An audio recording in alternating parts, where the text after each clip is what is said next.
Hey everyone, it's Josh Sayer, and I have a wonderful video for you today. I'm going to be going over budgeting and how you can get ahead as a real estate agent. We're going to cover everything very quickly and very succinctly. So strap in, get your popcorn, and let's get started. So we have a situation here where most real estate agents are without money, where a lot of them are broke, okay? And the reason why they're broke is because they often don't have a simple budget. Most of them don't have a simple schedule or have a simple budget. So what I'm going to do right now is go over a budget that can be very manageable. I'm going to show you what's worked for me, and then you can take what you like, drop what you don't, and let's get into it. We need something very simple. We need a budget. Hopefully we spelled that right, because I got my pad that I'm writing on. Okay, great. So we got our budget, right? I'm going to put this on here so this is a little bit better, easier to work with. So we got our budget. We now have income. Try spelling it correctly. Okay. At this right here, let's put a nice little line right there.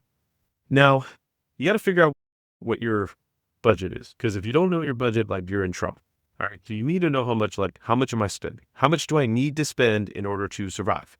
So for a lot of people, you're going to have some form of housing, right? So you might have rent. Promise it's going to get better. Rent, food. Most of us need food to exist. Utilities. Should I util? Let's do this. Whatever. Utilities, vehicle. I have to say car. Way easier to spell. Car. What else? Phone. Nice. Phone. MISC. So this might be miscellaneous. And this might be insurance or small little bills, this, that, and the other, like little stuff, right? So I'll just break down for you what it looked like for me when I was coming up in real estate and what kind of things look like. But here's a general thing. What you could do is you could even use an app called Rocket Money, and that will connect to your bank account, connect to your credit cards, debit cards. And what you'll be able to do is track specifically where all the spending is going, and it'll even categorize it for you. And then you can like make small adjustments and stuff like that to make sure that it's correct. But what was happening for me is back in the day, I think this is like 2020. Okay. So reasonably similar rental market, depending on where you live. Rents might have gone up, might have gone down, but what I've seen is that it's a reasonable comparison. We're not talking like 1985. But for me, my place was like, it was like 1350, all things included. It was, I think, about 1500. And this was a 3-bedroom, 2-bath. Now, the thing about this though, so I had 3 bedrooms. I stayed in the master bedroom, and then I rented out the other 2 bedrooms for, I think it was 700 per. It's a good deal for me. It's rental arbitrage. Make sure you clear that with your landlord. Don't want to get in trouble. Then they were paying me $1,400 a month total.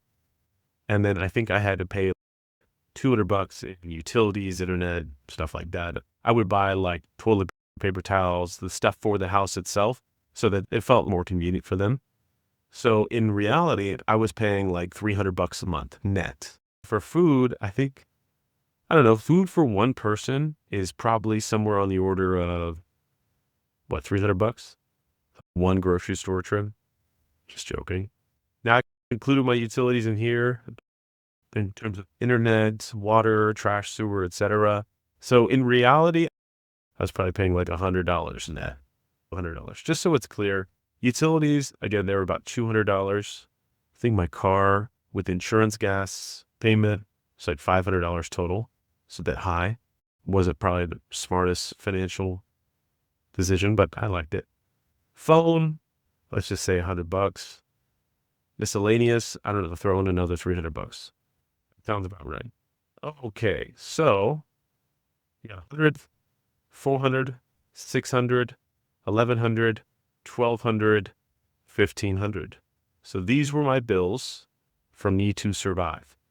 Now, if you want to add like small business type stuff, you might add like another $100 for a dialer, $100 for your brokerage, $100 for your CRM or whatever it might be. But $1,500, that allows you to survive. Now, what does income look like? Even if my business expenses are $500 for dialer, recurring cost, MLS, whatever it might be, right? That's $2,000 I need per month. I'm just going to write that in there, plus 500 biz. So 2,000 total monthly expenses. That keeps the shit moving. Okay. If I can make 2,000 a month, I'm good. For a lot of people, this is like pretty in line with a lot of people's income, bills, etc. Or I'll just say bills for now.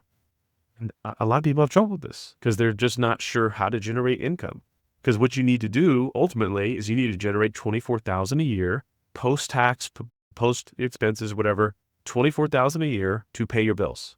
Now you're not getting ahead, but you're not falling behind. Okay. So you got to make 24,000 a year just to pay the bills, just to keep even. If you're a real estate agent, in most markets, a reasonable commission check is like $10,000 gross. Like a gross GCI for one deal closed is like $10,000. After taxes and expenses, means splits, caps, fees, etc., you're probably looking at $5,000 per deal. Net, $5,000 per deal. So if you close one deal a month, you're good. If you close one deal every other month, you are still good because you would make $5,000 every 2 months. Your expenses would be $4,000. You're still up $1,000. So you're getting some savings. So this is as simple as you can probably make it. Some of you might be on teams and your net might be lower than them. Your net might be $2,500 a month or something like that because you got to give a third to the government, a third to your brokerage, and a third to your team or something like that, which that leaves nothing technically. But you'll understand if you're somebody who's on a team. All right. So for those of you that might be on a team, your actual net might be close to $2,500. And in that case, you got to close a deal every single month to just make the bills. But let's just say you're solo. You got to close one deal a month to stay ahead, one deal every other month to keep up with the bills. Now, let's go through something else, maybe a topic people are less comfortable with. 1,000 net per month. That works. That pays the bills. Now let's go to a topic people might be less comfortable with. I would say, so the first thing you got to do is you got to find out what your bills are. Second thing you got to do is figure out how many deals do I need to pay for those bills every single month.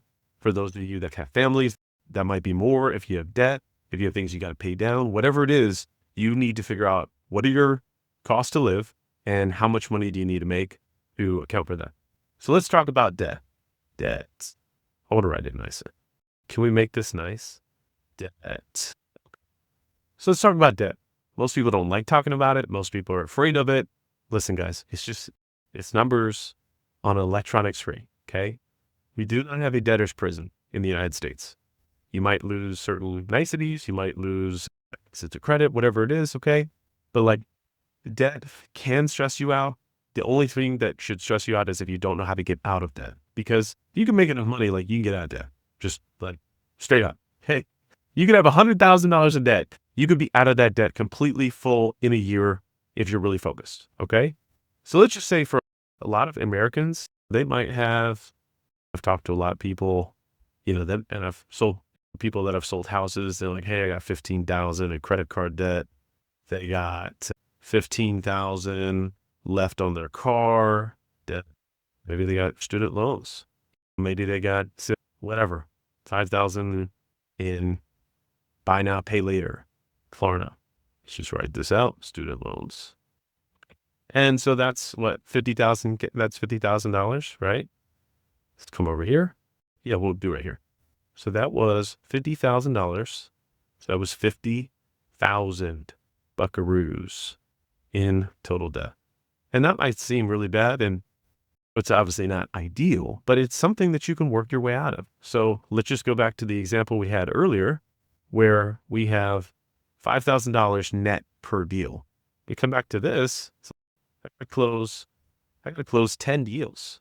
Again, I'm not saying to go get into $50,000 of debt, but I'm saying that if you really recognize it, you can close 10 deals and be out of it.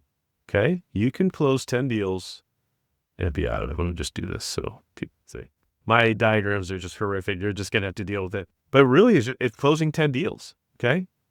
Now, you might need to close, and I'm really of the opinion that anyone can do that within 12 months. I think anyone can do it in 10 months. All right. I've done it in 1 month.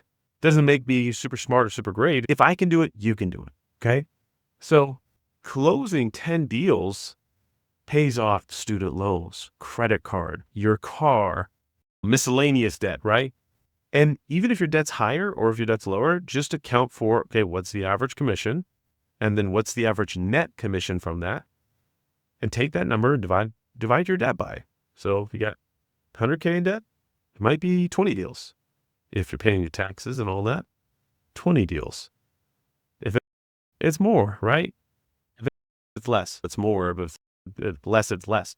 But it's really just that simple. So you must understand, okay, what are my bills? What do I owe? What do I need to pay? And how many deals gets me to reaching that goal?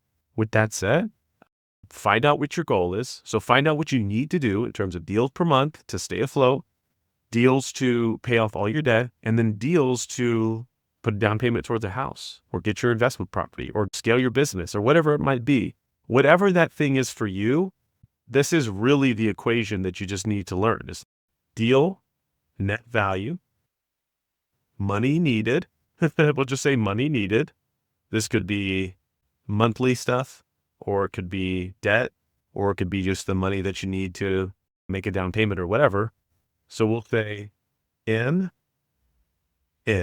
money needed, really in divided by deal net value equals, we're going to make this a little nice. Deal net value, DNV. So the money needed divided by deal net value is the deals needed. So any problem that you're in can be gotten out of, okay? People would trade for your problems in a heartbeat in a second. This is really just like trying to simplify it in your mind. It's, okay, how much money do I need? What's the deal net value? How many deals need? And with that, you can really solve any problem. You can really get yourself out of any sort of situation. That's really just as simple as it goes. Hopefully this has been helpful to you, and I'll see you in the next video.